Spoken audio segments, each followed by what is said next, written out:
Muy buenas noches, compañeros y tutor. Mi nombre es Giovanni Andrés Echeverri. Este es el segundo video para el ejercicio de la tarea número 1 sobre medición y cinemática, donde le explicaré dos ejercicios. Estoy matriculado en el CEAD de Medellín en el programa de Ingeniería Electrónica. Para cumplir con los alineamientos del video, permítame mostrarles mi cédula. Ese es mi nombre, Giovanni Andrés Echeverri. Bueno, le explicaré dos ejercicios. Tiene que ser un poco rápido porque en la guía dice que no debe superar los 5 minutos. Entonces, en el primer ejercicio, según este enunciado, dice que un explorador queda atrapado en una tormenta de nieve, en el que la nevada es tan espesa que el suelo no se puede distinguir del cielo. Mientras regresa al campamento base, se suponía que debía viajar al norte por 5.57 kilómetros, pero cuando la nieve se despeja, descubre que en realidad viajó 7.91 kilómetros a 52 grados al norte del este. Bueno, entonces presente el procedimiento paso a paso y con base a la anterior información responde a las siguientes preguntas. ¿Qué tanto debe caminar para volver al campamento base? ¿En qué dirección debe viajar ahora para llegar al campamento base? Entonces, la solución es la siguiente. El campamento base se supone que debería estar a 5.57 kilómetros al norte. Con esta información, pasando de coordenadas polares a coordenadas cartesianas, me da que es 0 sobre el eje X y 5.57 sobre el eje Y.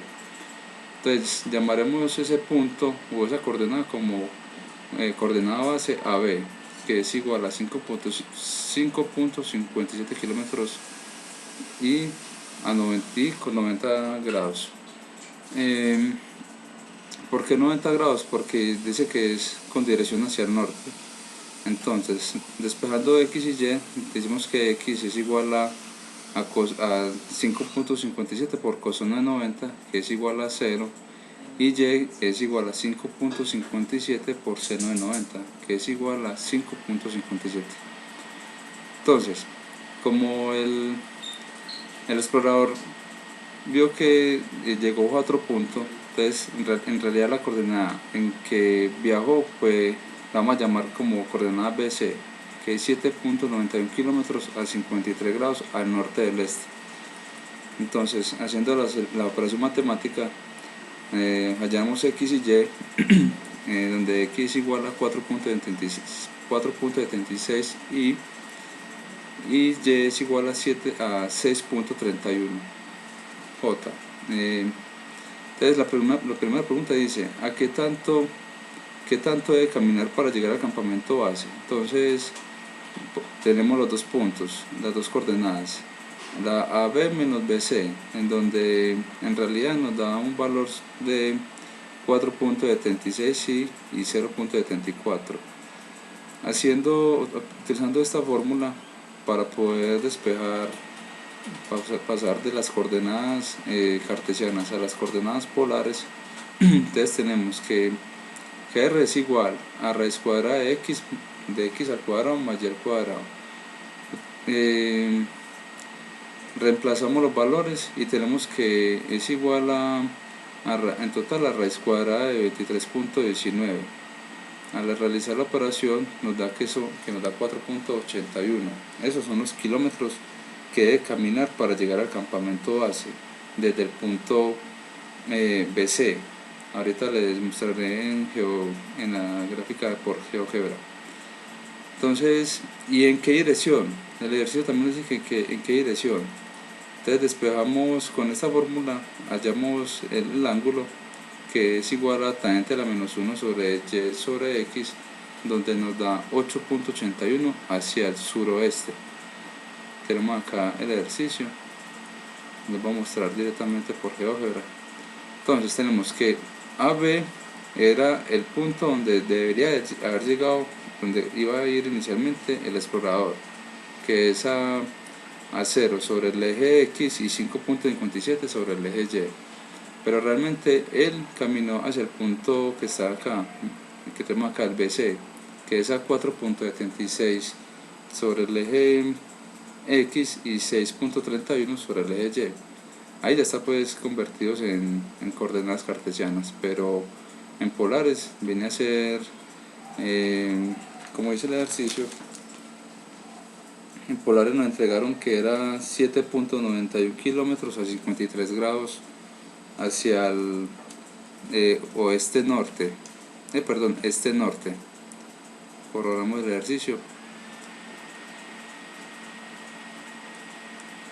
Al norte del este. Bueno, entonces, volvemos a GeoGebra. Entonces, el trayecto que debe caminar para poder regresar hacia el campamento base tiene que ser este trayecto menos AB menos BC, ¿cierto? Entonces, esa resta nos da que en realidad el explorador debe caminar para llegar al punto AB, como lo mostré pues por GeoGebra. En total debe caminar 4.81 kilómetros. ¿Y con qué dirección? 8.81 hacia el suroeste o 288 grados. Entonces, esta es la explicación del primer ejercicio. Espero que lo hayan entendido. El otro ejercicio que nos dice es hacer nos dice pues que hay que trabajar con un simulador de vectores, donde tenemos que hacer, lanzar un proyectil y hacer ciertas mediciones. Entonces, acá tengo pues el laboratorio de vectores, y acá en el ejercicio ya están todos los pantallazos de todas las pruebas que se hicieron. Haciendo esas pruebas se llenó una tabla en donde prácticamente lo que variábamos era la masa y después variamos el diámetro del proyectil. De acuerdo a eso llenamos esto y aquí están todos los valores, y también dice que con base al trabajo realizado en el simulador responda y justifique las siguientes preguntas. Entonces tenemos esta tabla donde nos dice preguntas que se deben responder en el video y justifique utilizando el simulador. Si se incluye la resistencia del aire, el movimiento es perfectamente parabólico. Entonces vámonos para el simulador. Tenemos resistencia del aire, ya la tenemos acá. Vamos a utilizar un diámetro de 0.9 y una masa de 10 kilogramos. Vamos con una rapidez inicial de 18 metros por segundo y vamos a darle run. Ahí tenemos el proyectil que se lanzó. Entonces tenemos, la primera pregunta nos dice que si se incluye la resistencia del aire, el movimiento es perfectamente parabólico. Entonces ahí lo tenemos incluido. Vamos a retirarlo. Vamos a retirar la resistencia del aire. Volvemos a lanzar y podemos observar que retirando la resistencia del aire, el movimiento es más parabólico. O sea que según esa respuesta, lo que yo respondí es por el contrario. Si no trabajamos con la resistencia del aire, el movimiento es totalmente parabólico. La otra pregunta dice, si se incluye la resistencia del aire, la componente horizontal de la velocidad permanece constante. Listo, vamos a mirar. Nos están hablando sobre la componente horizontal de la velocidad, que si permanece constante, con la resistencia del aire incluida. Entonces, resistencia del aire incluido. Y el componente de velocidad.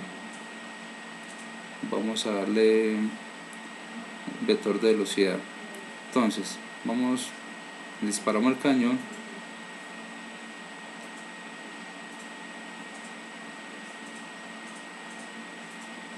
Voy a combinar los dos vectores, aquí no me dio bien. Ahora sí. Entonces tenemos el componente de velocidad es la flecha verde. Entonces nos dice la pregunta que si se incluye la resistencia del aire, la componente horizontal de la velocidad permanece constante. Vamos a ver la componente de velocidad, vamos a quitarle la componente aquí de aceleración, otra vez disparamos. Entonces, componente de velocidad, podemos ver que ahí está con la resistencia del aire. Si le quitamos la resistencia del aire, vamos a darle otra vez, vemos que sobre el eje X esa componente permanece igual. Vamos a minimizar un poquitico acá para que lo podamos ver mejor.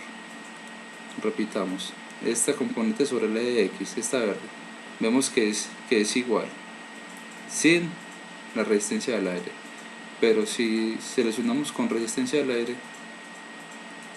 vemos que comienza como grande y disminuye y se queda otra vez así como disminuye más hasta que llega al punto cero, hasta que cae. Entonces podemos responder que si se incluye que no permanece constante, sin la resistencia del aire se vuelve constante. La otra pregunta, si se incluye la resistencia del aire, únicamente existe una componente vertical hacia debajo de la aceleración. Entonces vamos a tener los dos componentes acá, borramos acá, disparamos, y con resistencia al aire dice que vemos que la componente que permanece por debajo de la aceleración es la componente de velocidad. Están las dos componentes. Vamos a maximizar un poquitico la imagen. Vemos que la componente de velocidad sobrepasa por debajo de la componente de aceleración. Vamos a ver qué respondimos. Entonces dice, lo que respondimos fue lo siguiente: después de alcanzar su altura máxima, la componente de la velocidad empieza a estar por debajo de la componente de aceleración. Aquí por debajo de la, vamos a cambiar acá, de la componente de aceleración.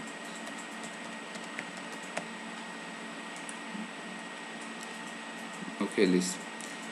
La otra pregunta dice, si se incluye la resistencia del aire, ¿por qué al aumentar la masa el alcance horizontal aumenta? Entonces, según esta pregunta dice que si aumentamos la masa el alcance horizontal aumenta con el componente del aire. Acá está la tabla ya llena, ¿cierto? Con los anteriores ejercicios. La componente del aire estaba seleccionado, ¿cierto? Aumentábamos la masa y el alcance horizontal aumentaba. Con una masa de 1 kilogramos el alcance fue de 7.17 metros y con una masa de 10 el alcance fue de 22.85. entonces lo que se respondió fue lo siguiente: en mi concepto, a mayor peso la oposición del aire es menor, o sea que la resistencia le da más difícil frenar la masa, constantemente el alcance va a ser mayor. Esa es mi respuesta. La otra pregunta dice, si se incluye la resistencia del aire, ¿por qué al aumentar el diámetro el alcance horizontal disminuye? Y mi respuesta fue la siguiente: en este caso, a mayor diámetro del objeto, para la resistencia del aire va a ser más fácil de frenar la masa y su recorrido va a ser menor. Entonces, aquí nos dicen que, vamos a mirar en la tabla, verás que porque al aumentar el diámetro el alcance disminuye. Entonces con un diámetro de 0.1 el alcance fue de 32.64 y con un diámetro de 1 de un metro cuadrado o un metro, su alcance horizontal fue de 16.28. entonces ahí están las respuestas de de los dos ejercicios. Espero que lo hayan entendido. Vuelvo y les respondo que les digo que mi nombre es Giovanni Echeverri. Pertenezco al grupo pertenezco al grupo 100-413, grupo 69. Mi profesor es Jorge Luis Quintero y espero que les haya gustado. De antemano muchas gracias y feliz noche.